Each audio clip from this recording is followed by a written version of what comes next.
Estamos começando mais uma aula do nosso curso Em Busca da Intimidade. Estamos aí caminhando no nosso curso, já foram algumas aulas. Estamos ainda dentro do capítulo 3 do livro, né? As 3 idades da vida interior, do padre Garrigou-Lagrange. Na última aula, foi a aula passada, nós falamos da vida natural e sobrenatural e das virtudes teologais, né? Iniciamos o capítulo 3 ali, o capítulo 3 que é um capítulo grande, é o maior capítulo desse primeiro tomo, né? E nós falamos já lá, né, da vida natural e sobrenatural da alma, coisas que são naturais da alma, coisas que são ações sobrenaturais na alma, e falamos também das virtudes teologais. E hoje nós vamos falar das virtudes morais, né, as virtudes que também são chamadas de virtudes cardeais, ou virtudes que adquirimos elas, mas não só que adquirimos, mas que também nos são dadas por Deus, né? Então nós falaremos hoje das virtudes morais. Por quê? Por que são aquelas que a gente adquire e aquelas que são dadas por Deus? Porque as virtudes morais, elas são divididas em 2 tipos, ou melhor, não 2 tipos, né? 2 formas de virtudes morais, né? Não 2 tipos, mas 2 formas. As virtudes adquiridas e as virtudes infusas. Então nós vamos dividir a nossa aula em 3 momentos. Primeiro as virtudes adquiridas, depois as virtudes infusas, depois as relações das duas, né? As relações das virtudes morais adquiridas e infusas, né? Como assim adquiridas e infusas? Bom, bem abaixo das virtudes teologais, né, fé, esperança e caridade, que nós falamos na aula passada, estão as virtudes morais. As teologais são aquelas que nos fazem amar a Deus e viver uma vida de proximidade com Deus. Mas, bem abaixo delas estão as virtudes morais.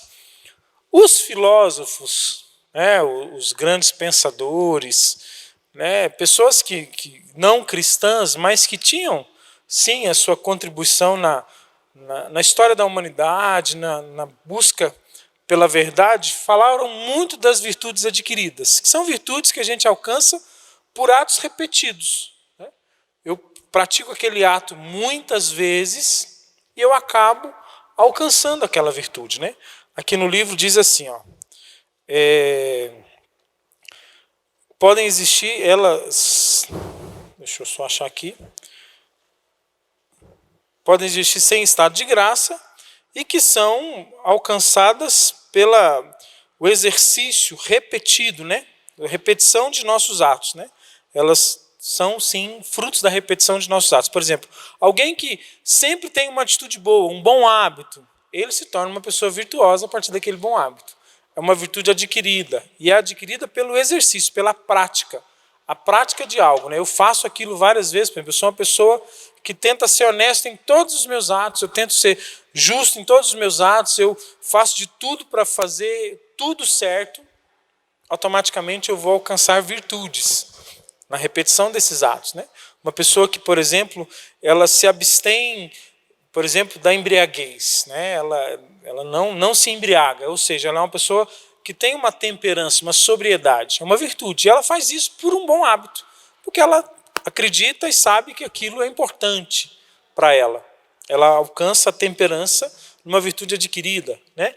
Uma pessoa, por exemplo, que às vezes cuida bem da sua alimentação, ela consegue uma virtude moral adquirida, que é a virtude também da temperança, né? Então, todas essas virtudes podem ser. Porém, estas mesmas virtudes, elas vêm de formas infusas. E a forma infusa, né, que é a segunda forma, elas foram ignoradas pelos grandes filósofos, que não conheceram o Evangelho e não perceberam que no Evangelho, né, elas estavam escritas. E diz assim, virtudes morais infusas, ignoradas pelos moralistas pagãos e descritas no Evangelho. As primeiras são adquiridas pela repetição dos atos sob a direção da razão natural mais ou menos cultivada. As segundas são ditas infusas porque somente Deus as pode produzir em nós. Ou seja, as segundas, né, as infusas, elas são infundidas, elas são dadas e colocadas em nós por Deus. Ou seja, tem a justiça que é adquirida e tem a justiça que Deus nos dá. Tem a temperança adquirida por meus atos e tem a temperança que Deus me dá, que Deus coloca em mim. É como que Ele vem me dar. E a infusa, ela é ainda mais elevada, é uma virtude ainda mais elevada do que a virtude simplesmente adquirida. Porque essa aqui um pagão pode ter. Essa daqui uma pessoa que não conhece Jesus Cristo pode ter. Agora essa daqui não. Ela vem por graça de Deus. Só quem conhece e entra em estado de graça, porque ela vem pelo batismo, toda virtude infusa vem pelo batismo, e quando eu estou em estado de graça. Eu perco ela no pecado mortal, e aí, quando eu busco a absolvição do pecado, eu consigo alcançar, de novo, a virtude infusa. Sobre a virtude moral adquirida, ela tem um objeto acessível à razão natural, Elas vêm a partir da nossa natureza mesmo, Não é algo assim que vem de algo espiritual ou fruto da nossa vida de oração, não. A virtude moral adquirida, ela vem na própria natureza humana. Se nós temos uma natureza que é conduzida por bons hábitos, vem as virtudes morais adquiridas. Santo Tomás já falava das virtudes morais, e eles, tem 4 mais conhecidas, que são as cardeais, são chamadas de cardeais, que é a justiça, a temperança, a fortaleza e a prudência. Mas Santo Tomás cita mais de 50 virtudes morais, mais de 50. E cita tanto adquiridas quanto infusas. Mas olha o que ele diz, Ele diz que no homem em estado de pecado mortal existem muitas vezes falsas virtudes, como temperança, do avarento, que ele pratica por amor ao bem honesto e razoável, mas não para viver segundo a reta razão, mas por amor a esse bem útil, que é o dinheiro. Mesmo quando ele paga suas dívidas, é mais para evitar os custos de um processo do que por amor à justiça. Olha que interessante que São Tomás diz. Como as virtudes morais adquiridas, elas são forças do hábito, existem pessoas que até por um motivo mau praticam a virtude. Por exemplo, uma pessoa, aqui ele fala de um avarento que paga suas dívidas, não, por exemplo, para não pagar juros, ou para que ninguém vá cobrar dele, muito mais por um orgulho e por um apego do que realmente para ser alguém que é honesto. O outro, por exemplo, para ter uma boa aparência, para todo mundo me ver como uma pessoa boa. Na verdade, é uma busca de virtude que está bem fora do que realmente é o sentido pelo qual a virtude precisa gerar em nós. O sentido pelo qual é o sentido de ser uma pessoa que pratica o bem. E às vezes o pagão consegue às vezes ter uma virtude moral adquirida, não porque ele pratica o bem, mas porque ele ama a si mesmo, porque ele gosta a si mesmo. O pecado nos leva a amarmos mais a nós do que a Deus, a nos amar mais. E quem não conhece a Deus nunca vai amá-lo, vai se amar. E às vezes, algumas pessoas praticam certas virtudes por amor a si mesmo, para se parecer bom. Eu faço um bem ao outro, eu pratico uma obra de misericórdia para alguém, muito mais para me promover do que realmente pelo bem em si que é feito. E assim as virtudes morais adquiridas, elas correm esse risco. O risco, inclusive, de perdermos todo o bem que estamos fazendo a partir das virtudes. Eu faço bem com uma virtude, uma ação virtuosa, eu faço bem a alguém, ou até uma atitude boa, e eu perco, às vezes, toda a graça daquele bem, porque o fim pelo qual eu faço não é o bem. Porque o bem é Deus, e o fim deve ser Ele. Se eu não o conheço, não tem como ter esse fim. E aí o padre Garrigou-Lagrange continua dizendo o seguinte: é possível haver, mesmo no homem em pecado mortal, em estado de pecado mortal, verdadeiras virtudes morais adquiridas. Muitos praticam a sobriedade para viver conforme a razão e pelo mesmo objetivo pagam suas dívidas e ensinam alguns bons princípios a seus filhos. Ou seja, não é também só por bem em si, pelo egoísmo, ou para parecer bem. Mas tem gente que às vezes quer atitude boa, porque quer ser uma pessoa boa. porque quer educar bem os seus filhos. E o grande problema que nós enfrentamos no mundo atual é que as pessoas pararam nisso. Uns ficaram no bem mal, né? O que é bem mal, Eduardo? Como que é isso?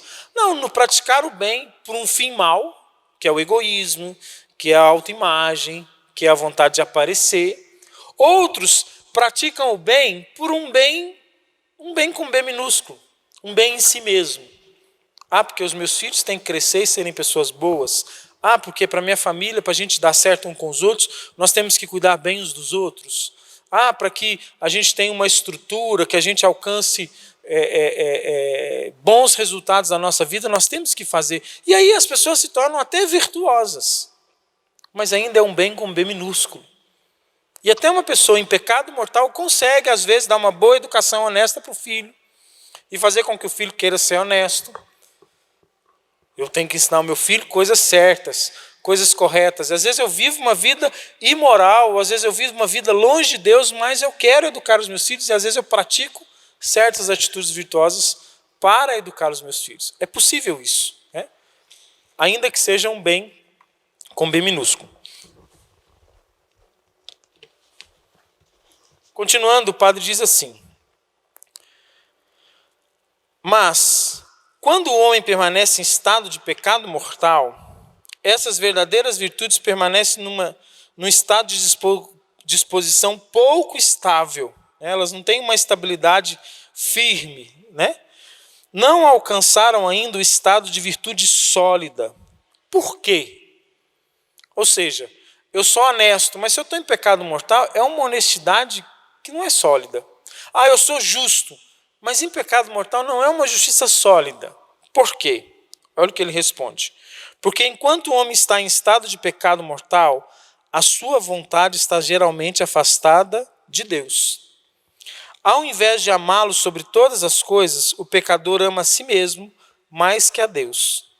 Daí uma grande fraqueza para realizar o bem moral, mesmo o de ordem natural. Ou seja, em pecado, eu amo a mim mesmo. E o amor a si mesmo, né, a filáusia, o amar-se demais, o amar-se de forma desordenada, o amar-se ao ponto de ser egoísta, faz com que as virtudes, mesmo que elas tenham sido adquiridas, mesmo que eu tenha às vezes força de vontade de fazê-las, faz com que elas se tornem instáveis, não tão firmes. Facilmente eu posso me desvirtuar. Porque se eu me sentir ameaçado ao meu amor, eu sentir ameaçado que se eu praticar aquela ação virtuosa, aquilo pode às vezes vamos dizer, ferir o meu amor próprio, eu facilmente posso largá-la. Então ela não é sólida, né? E aí o padre continua dizendo o seguinte, olha que legal. Além disso, as verdadeiras virtudes adquiridas que estão no homem em estado de pecado mortal não têm solidez, porque não estão conectadas, não contam o suficiente com o apoio das virtudes morais vizinhas, que com frequência não existem. Isso aqui eu quero até escrever aqui para vocês entenderem. O que ele está afirmando para nós? Que a virtude moral adquirida daquela pessoa que está em pecado mortal, como assim? Aquela pessoa que matou alguém? Não, aquela pessoa que está longe de Deus, que não vive a vida dos sacramentos, que não busca a santidade, que não se confessa frequentemente, mas é uma pessoa boa. Você conhece gente assim? Fulano é muito bom. Nossa, olha como é que fulano é bom. Olha como é que fulano cuida bem da família dele, tudo. Mas não há solidez. Por quê? Porque quando eu estou longe da graça, ou seja, fora do estado de graça, no estado de pecado, eu não tenho solidez nas minhas virtudes. E aí eu posso me perder. Vou dar um exemplo para vocês entenderem. Um soldado, né? Um soldado que é forte, que defende, que tem coragem, né? Ou seja, vive a fortaleza como virtude de defesa, né? De defesa contra os bandidos, contra o mal. Mas tem o vício na embriaguez. Mas ele se embriaga facilmente, mas nos finais de semana ele se deixa levar pela embriaguez, ou, por exemplo, pelo pecado contra a castidade, não consegue ter temperança na sua sexualidade. tanto a sexualidade quanto a embriaguez, como qualquer outra, né, qualquer outro vício que ele tiver, em algum momento pode tirar dele a fortaleza. Em algum momento pode deixar que a fortaleza se perca. Por quê? Porque tem que haver uma conexão das virtudes. A solidez de uma virtude uma virtude só se solidifica se ela estiver conectada com outras virtudes. Por exemplo, eu sou justo o tempo todo justo, mas se eu não tenho temperança, ou seja, se eu não sou uma pessoa equilibrada, uma hora a minha falta de temperança pode me tirar a virtude da justiça. Uma hora a falta de temperança, a embriaguez do soldado pode tirar dele a força. Pode fazer dele uma pessoa às vezes injusta. E às vezes ele é um soldado forte, justo, que sempre pratica o bem, mas se ele se perde em outro vício, por isso tem que haver uma conexão. E por isso o estado de graça é importante. Por quê? Porque quando a gente quer caminhar em estado de graça, quando a gente quer caminhar com Deus, quando a gente quer viver uma vida com Deus, nós nos preocupamos com todas as nossas atitudes. O problema das pessoas que têm virtudes adquiridas é que elas são o termômetro moral da sua consciência. O que é isso? Você pode conversar às vezes com alguém da sua família, com alguém do seu trabalho, que a pessoa acha absurdo certos vícios que alguém tem.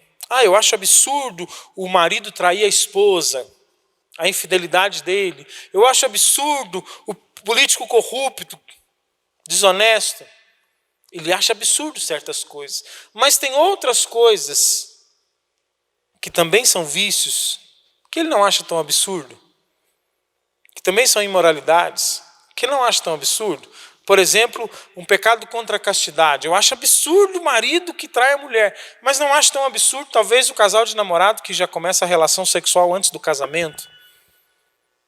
Ou seja, se ele não tem uma consciência moral formada pelo Evangelho, por isso o estado de graça é importante, porque só quem tem a consciência moral formada pelo Evangelho consegue caminhar em estado de graça. Se ele não tem uma consciência moral formada pelo Evangelho, ele vai ter uma consciência moral formada por si mesmo.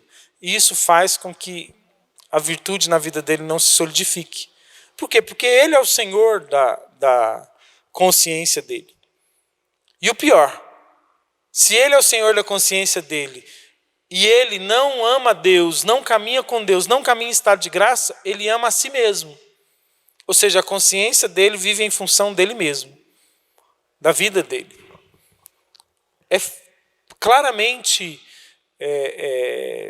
visto por nós quantas pessoas às vezes caminhavam numa vida reta, numa vida certa. Você já deve ter visto, por exemplo, o rapaz e a moça eram casados, tiveram filhos, né? Aí virou um senhor e uma senhora, e sempre caminhando bem, ensinando os filhos, às vezes ensinando os filhos coisas certas, e de repente a pessoa muda. Deixa a mulher e arruma outra, deixa os filhos. Eu falo, mas como que fez isso? Porque a consciência dele estava baseada somente nas virtudes adquiridas, ou seja, baseado somente nas forças da pessoa. E não havia uma constância num caminho de estado de graça. E a consciência moral dele era formada por si mesmo. E sendo formada por si mesmo, estava a serviço do seu amor próprio. Olha, o nosso amor próprio vai nos frustrar. Por que nós temos que amar a Deus sobre todas as coisas? Quero abrir um parêntese sobre isso. Por que você tem que amar a Deus sobre todas as coisas? Não é porque Deus precisa que você o ame e Ele seja a pessoa mais amada, não. É porque você nasceu para isso, para amar. Mas amar algo que é eterno, para dar a vida por coisas que valem a pena, é isso. Eu amo a Deus porque o amor a Deus me faz valer a pena viver. Eu amo a Deus porque eu nasci para o eterno e eu preciso amar o eterno, buscar o eterno, querer o eterno. É isso. Porque senão eu vou me frustrar, porque senão eu vou buscar coisas que passam e eu vou depositar minha vida, minha confiança em coisas que acabam. E vou achar que o meu coração, que a minha alma vai estar preenchida por coisas que passam. Amar a Deus não é uma questão de tornar Deus mais amado. Naquela convicção fajuta e humana que a gente tem, de quando a pessoa é muito amada, olha como eles amam aquela pessoa, como aquela pessoa se sente amada, como ela tem fãs. Não, não é isso. Deus não precisa de fã, Deus não precisa do nosso amor, não. Mas Ele nos convida a amá-lo, não por Ele, mas por nós. Porque o sentido da vida a gente encontra no amor. E amor não é amor que se recebe. Porque quando o sentido da vida está no amor que se recebe, não é amor. Amor é algo que a gente dá, amor é entrega, amor é doação. E o sentido na vida está aí. Pessoas que encontram, você pode ver, pessoas que encontram às vezes um motivo pelo qual se doarem, pessoas que encontram um motivo pelo qual darem sua vida, uma obra que vão fazer, elas encontram muito mais, como diz, realizações do que outras pessoas. Só que o problema é que muitas pessoas buscam realizações em coisas que passam. E aí, mesmo que seja uma bela realização, é algo que passa, que não permanece.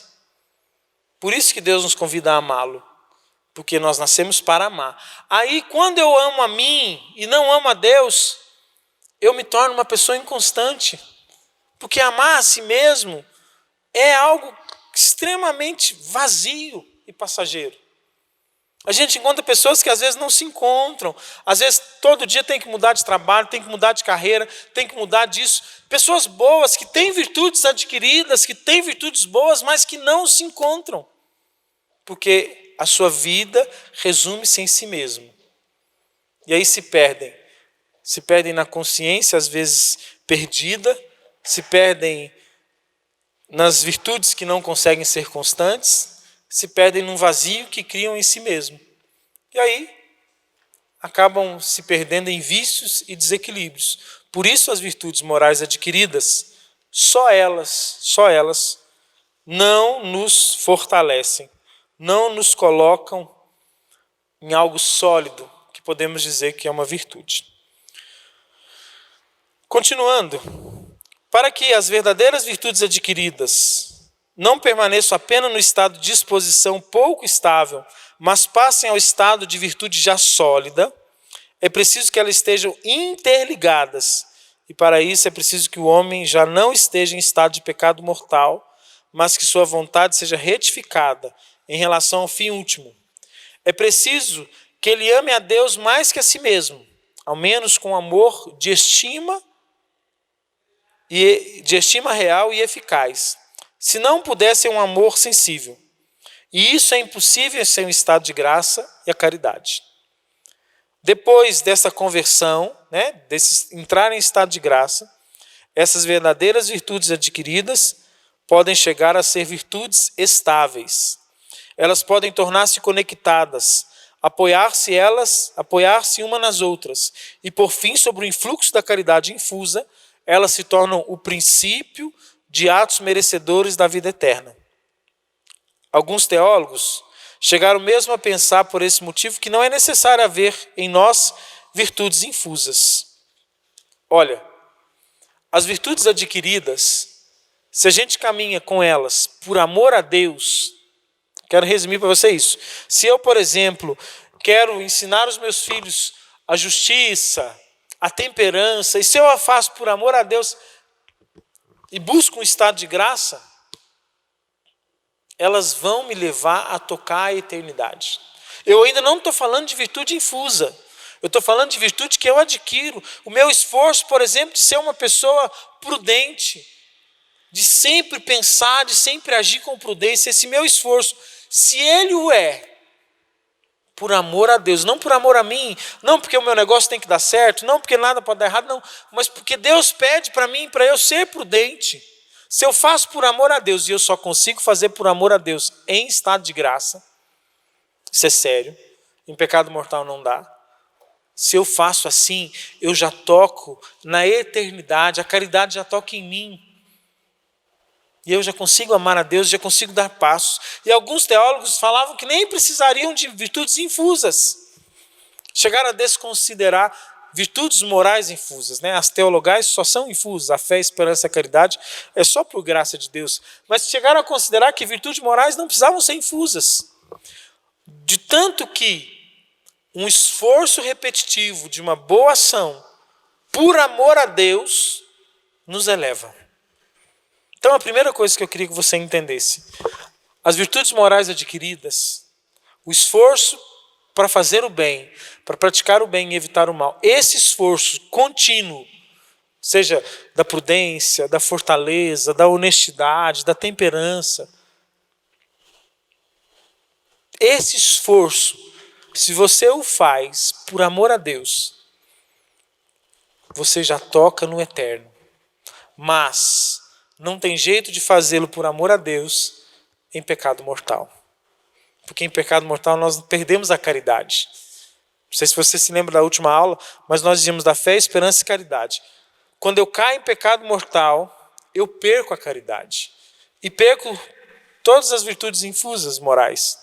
Mas perco a caridade, então eu não amo a Deus. Eu só consigo amá-lo quando estou em estado de graça. Então, ou seja, se eu faço por amor a Deus e caminho em estado de graça, eu já toco o eterno. Mas nós não acreditamos nesses teólogos, não. Nós acreditamos que precisamos também das virtudes morais infusas. E é sobre elas que nós vamos falar agora. As virtudes morais adquiridas que acabamos de falar serão suficientes sobre a influência da caridade para constituir o organismo espiritual das virtudes nos cristãos? Será necessário que recebamos virtudes morais infusas? Ou seja, se eu tenho atitudes boas e se eu vivo em estado de graça, eu preciso de virtude infusa ainda? Essa é a pergunta. Para que eu tenha aquele organismo sobrenatural que nós falamos na última aula, para que cresça em mim aquele organismo de vida eterna, para que o germe da eternidade cresça em mim, para que eu toque o eterno. Vamos lá. Em conformidade com a tradição e com uma decisão do Papa Clemente V no Concílio de Viena, o Catecismo do Concílio de Trento, na segunda parte sobre o batismo e seus efeitos, responde. Ou seja, a resposta não é minha, nem do Padre Garrigou Lagrange. A resposta é do Papa Clemente V no Concílio de Viena, e que nesse concílio se escreveu o Catecismo de Trento. E na segunda parte ele fala do batismo e seus efeitos. A resposta que está lá nesse catecismo é a graça santificante, a graça, aquela graça que a gente recebe, que o batismo comunica, é acompanhado do glorioso cortejo de todas as virtudes, que, por um dom especial de Deus, penetram na alma ao mesmo tempo que ela. É um efeito admirável da paixão do Salvador que nos é aplicado pelo sacramento da regeneração. Há nisto, de resto, uma alta conveniência que foi bem destacada por Santo Tomás. É preciso observar ele que os meios sejam proporcionais ao seu fim. Ora, pelas virtudes teologais infusas, nós somos elevados e retificados em relação ao fim último sobrenatural. Explico. Pelas virtudes teologais, nós somos levados diretamente a Deus, que é o fim pelo qual nós existimos. Portanto, altamente conveniente que sejamos elevados e retificados por virtudes morais infusas em relação aos meios sobrenaturais capazes de nos conduzir ao fim sobrenatural. Vou desenhar para você entender, que eu li muita coisa, O que o Papa Clemente diz lá no Concílio de Viena? Que no batismo,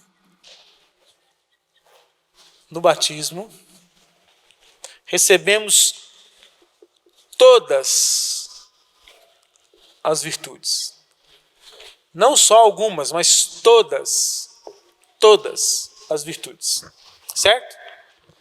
E aí Santo Tomás acrescenta o seguinte, que as virtudes teologais nos levam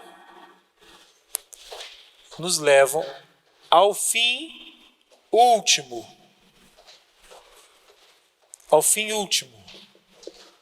Sobrenatural. O que é o fim último sobrenatural? O próprio Deus. A fé, a esperança e a caridade nos levam diretamente ao fim último sobrenatural. a estar diretamente com Deus, né? Ela que nos faz ficar lá, né? Elas já nos levam até lá. Porém, ele fala também que as virtudes morais infusas, ou seja, dadas no batismo, né, que estão aqui dentro de todas, essas infusas, elas são meios para chegarmos ao fim último. Ah, mas eu preciso de duas coisas. Se as virtudes teologais já me levam, eu preciso das virtudes infusas? Sim. Por quê? Porque essas aqui fortalecem as teologais. Elas estão todas interligadas. Não dá para alguém dizer, por exemplo, que eu sou uma pessoa que tem amor a Deus, que eu tenho caridade, mas eu não tenho justiça. Não dá para dizer que eu sou uma pessoa que vive uma fé verdadeira, se eu sou uma pessoa sem temperança, sem prudência. Ou seja, aqui é o fim. Então, as virtudes teologais, elas são o fim último. E as virtudes morais infusas são os meios para chegarmos neste fim. Né? Aqui levam ao fim último, não é que elas levam, elas já nos colocam. Talvez trocaríamos aqui por colocam no fim último, né? Sobrenatural. Ou seja, a fé, a esperança e a caridade nos colocam nesse fim último. Agora, as virtudes morais infusas nos levam a esse fim. Para vocês entenderem melhor, vou fazer um desenhozinho de cá, para vocês entenderem. O fim último é Deus, certo? Esse é o fim pelo qual a gente tem que viver. Esse é o fim pelo qual devemos amar, né? Aqui no fim último está a fé, a esperança e a caridade. Ali está o fim último. Agora, é preciso percorrer um caminho, né? É preciso ir até esse fim. Este caminho estão as virtudes morais. Adquiridas, claro, mas as adquiridas, se elas não têm um fim em Deus, elas nos levam para outros caminhos, que somos nós mesmos, e aí a gente pode se perder facilmente. Mas, se a gente tem tanto adquiridas quanto as infusas, e principalmente essas aqui, que vêm através do batismo, né, porque vem todas as virtudes com elas, nós temos o caminho até o fim último. Ah, mas se eu já tenho a fé, a esperança e a caridade, então eu não preciso das virtudes infusas. Meu irmão, há uma conexão. Não dá para você ficar desconectado. Se você tem só fé, você fica desconectado. É preciso você entender que há uma conexão entre as virtudes morais e as virtudes teologais, que formam o organismo sobrenatural. É aquilo que a gente está dizendo, né? Sobre o que a gente está falando, né? Não dá para a gente poder imaginar que vamos viver algo assim separado. Não. Tudo está interligado. E dentro desses efeitos das virtudes, há uma diferença da virtude moral adquirida e da virtude moral infusa, mesmo que ela tenha o mesmo nome. A temperança, por exemplo, adquirida é bem diferente da infusa. A adquirida, ela é um pouco mais vulnerável. Agora, a infusa, ela nos dá mais profundidade, solidez para a gente viver. Ah, mas então basta só a virtude, basta só eu ter a virtude infusa então? Não, também não adianta. Não adianta você ter toda a virtude infusa se você não busca também, como diz, um esforço para alcançar aquela virtude, para tê-la a virtude, né? Olha só que interessante que diz aqui no livro. Né? A virtude adquirida... desculpa. Espera aí, Cris. As virtudes morais infusas são a prudência cristã, a justiça, a fortaleza, a temperança. E aquelas que as acompanham com a mansidão, a humildade. Elas estão em conexão com a caridade, no sentido de que a caridade que nos retifica em relação ao fim último sobrenatural. não pode existir sem elas. Olha o que eu acabei de dizer. Não dá para eu estar no fim último, que é Deus, se eu não tenho as virtudes morais adquiridas. Aqui quem diz isso é o livro, né? Sem essa múltipla retificação em relação aos meios sobrenaturais de salvação. Além disso, aquele que por um pecado mortal perde a caridade, perde também as virtudes morais infusas. Pois, pelo fato de desviar-se do fim sobrenatural, ele perde a retificação em relação aos meios proporcionais a este fim. Ou seja, a virtude da fé, da esperança e da caridade, principalmente a caridade, que é o amor a Deus e o próprio Deus, ela só existe se temos as virtudes morais infusas. E em pecado mortal eu perco a caridade e perco as virtudes morais infusas. Ou seja, quando eu caio em pecado, eu perco todas elas. Nem por isso, contudo, perde a fé e a esperança, e nem as virtudes adquiridas. Ou seja, em pecado mortal eu continuo com a fé e com a esperança, a não ser que o pecado seja contra a fé e contra a esperança. Um pecado mortal contra a fé, eu perco a fé. Um pecado mortal contra a esperança, eu perco a esperança. Mas como assim eu não perco a fé e a esperança em pecado mortal?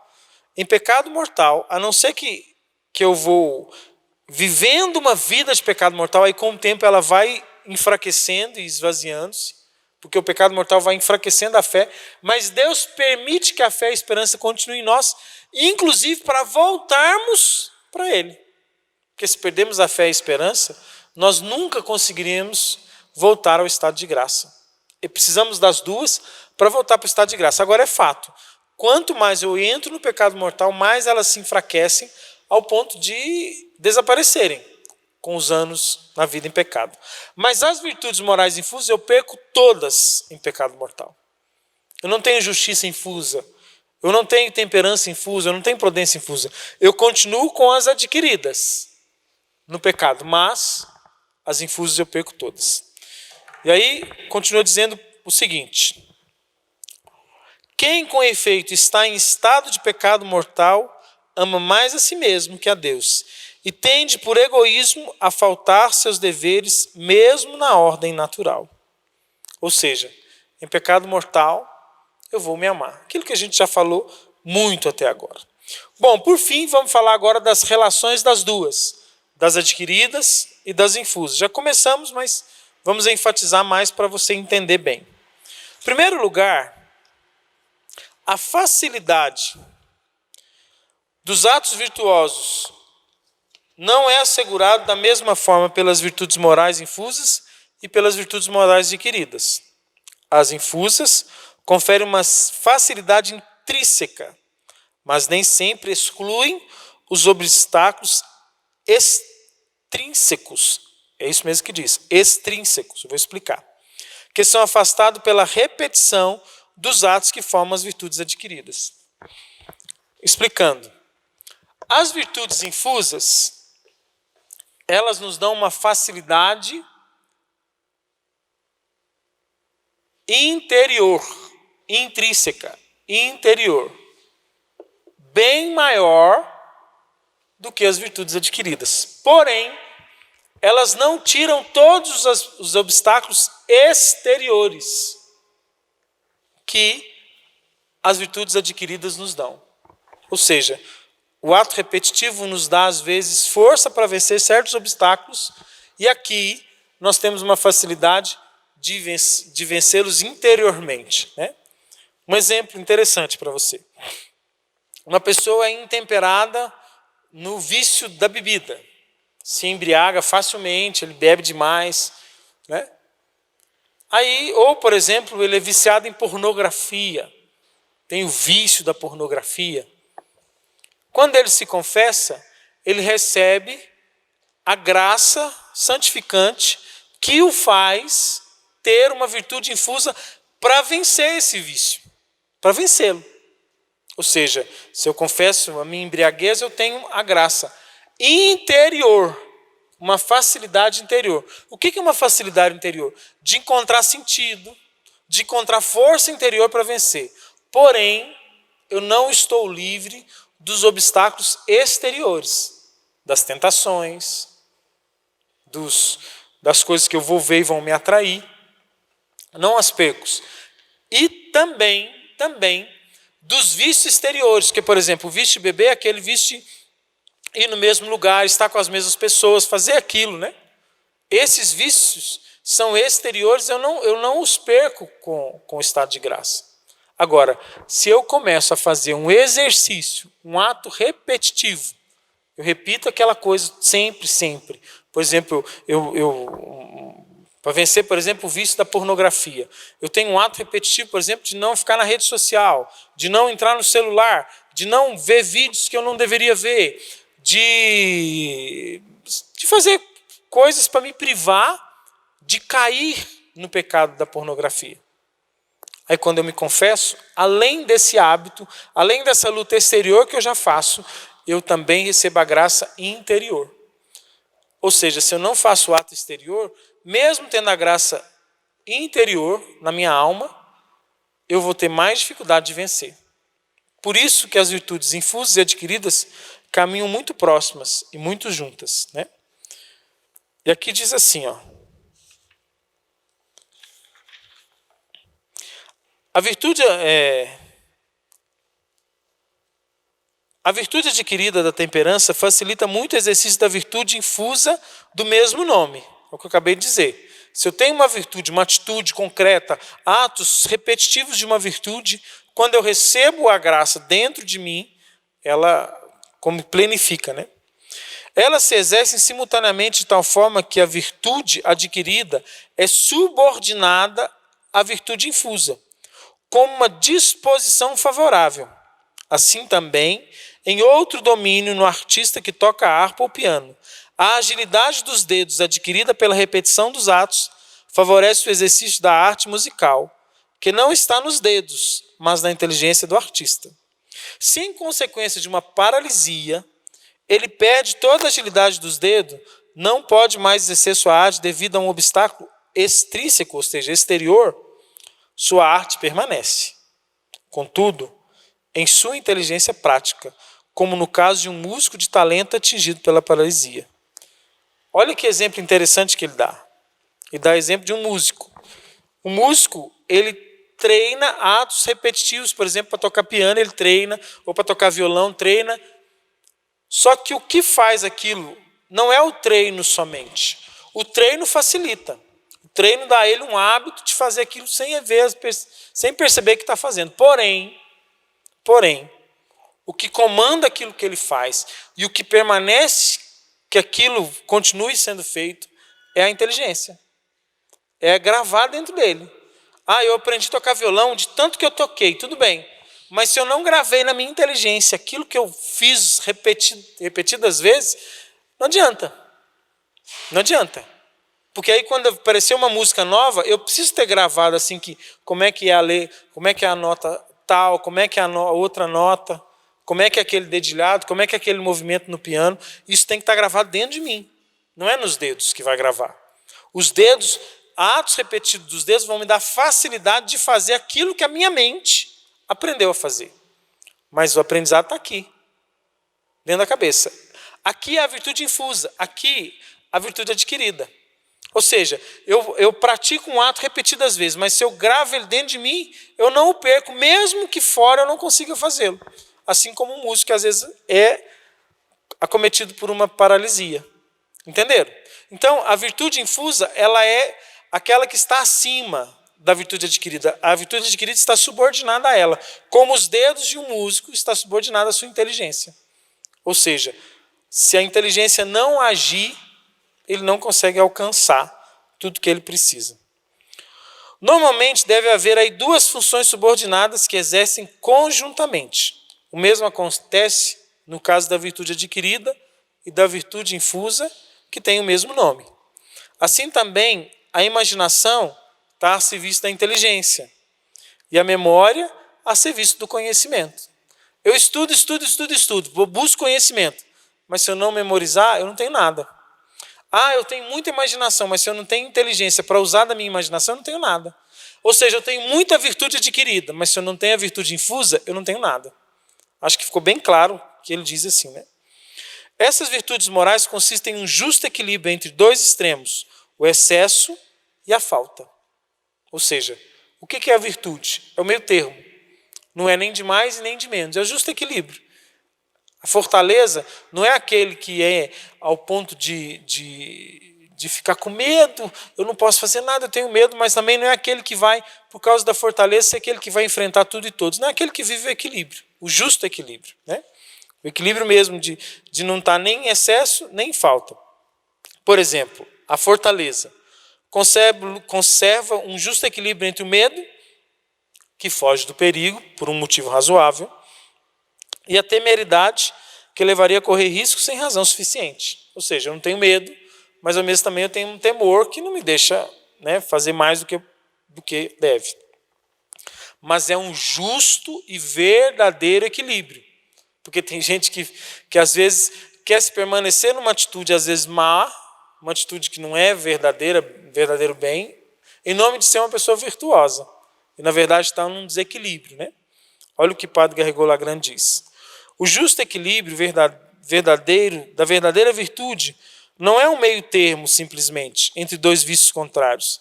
É também o cume. Ele se eleva como um ponto culminante entre esses desvios opostos entre si. Assim, a fortaleza está acima do medo e da temeridade. A verdadeira prudência está acima da imprudência e da astúcia. A magnanimidade está acima da pusilanimidade e da presunção vã e ambiciosa. A liberalidade está acima da avareza e da mesquinhez. Ou da mesquinhez e da prodigalidade. A verdadeira religião está acima da impiedade e da superstição. Ou seja, está entre esses dois vícios, o de mais e o de menos. Porém, o justo equilíbrio da virtude infusa é superior ao da virtude adquirida, pois depende de uma regra superior e visa um objeto mais elevado. Por que ela depende de uma regra superior? A virtude infusa depende de Deus, da graça de Deus, e está sobre a regra dessa graça. A adquirida depende de atos humanos e está sobre as regras de coisas humanas. Bom, termino dizendo para você que se a gente está em busca de um organismo sobrenatural, de uma intimidade, nós não podemos negar a graça e a necessidade de termos as virtudes morais, sejam adquiridas, sejam as infusas. E não dá para ter uma e não ter a outra. A não ser que você queira viver como um pagão que vai ter só as adquiridas. Mas se quiser viver como alguém que busca estar com Deus, precisa das duas. E aí termino com o que o Padre Garrigou-Lagrange fala sobre o organismo espiritual, né? Esse organismo que cresce em nós. Tem gente que fala assim, como que é ter intimidade? Ter intimidade é ter uma vida sobrenatural. É caminhar num caminho sobrenatural com Deus.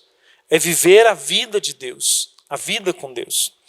E diz assim, tudo isso, né, todos esses organismos sobrenaturais, São Tomás diz que são como os dedos da mão. Virtudes teologais, virtudes morais adquiridas, virtudes morais infusas. E mostra que não é possível ter uma grande caridade sem ter uma profunda humildade. Assim como o mais alto galho de uma árvore se eleva para o céu, na mesma medida em que sua raiz se enterra mais profundamente no solo. Ou seja, não adianta a gente buscar só a fé, a esperança e a caridade se nós não solidificarmos nas virtudes morais. É preciso vigiar na vida interior, para que nada venha perturbar a harmonia nesse organismo espiritual. Como acontece, infelizmente, naqueles que, embora permanecendo, talvez em estado de graça, parecem mais preocupados com as ciências humanas ou com as relações exteriores do que em progredir na fé, na confiança e no amor de Deus. Portanto, o organismo sobrenatural não basta conhecer as virtudes, é preciso ainda falar dos dons do Espírito, é preciso buscar diversas formas o socorro divino. Buscar de diversas formas o socorro divino. Portanto, meus irmãos, parece que é um conteúdo com muitas coisas, mas eu queria que você entendesse uma coisa, uma só. Você nasceu para se relacionar com Deus. Você nasceu para estar com Deus. E Deus quer estar com você. Como? Te dando toda a graça necessária para que você possa amá-lo. Para que você possa amá-lo. Esse nasceu para estar com Deus não é estar, de estar junto, não. É amá-lo, adorá-lo e glorificá-lo. A sua vida tem um único sentido: amar a Deus. E Deus, na sua infinita bondade e misericórdia, Ele quer te capacitar para isso. Por isso as virtudes, como uma capacitação de Deus, como um auxílio necessário de Deus para que possamos amá-lo. E aí tem as virtudes teologais que falamos na aula passada, as virtudes morais que falamos um pouco hoje, e na próxima aula, os dons do Espírito. Virtudes teologais, virtudes morais e os dons do Espírito. Essas três graças que Deus coloca em nós fazem o nosso organismo sobrenatural e nos levam a amar a Deus de todo o coração, de todo o pensamento, com toda a força e de todo o nosso entendimento. Pois é para isso que nascemos. Deus abençoe você.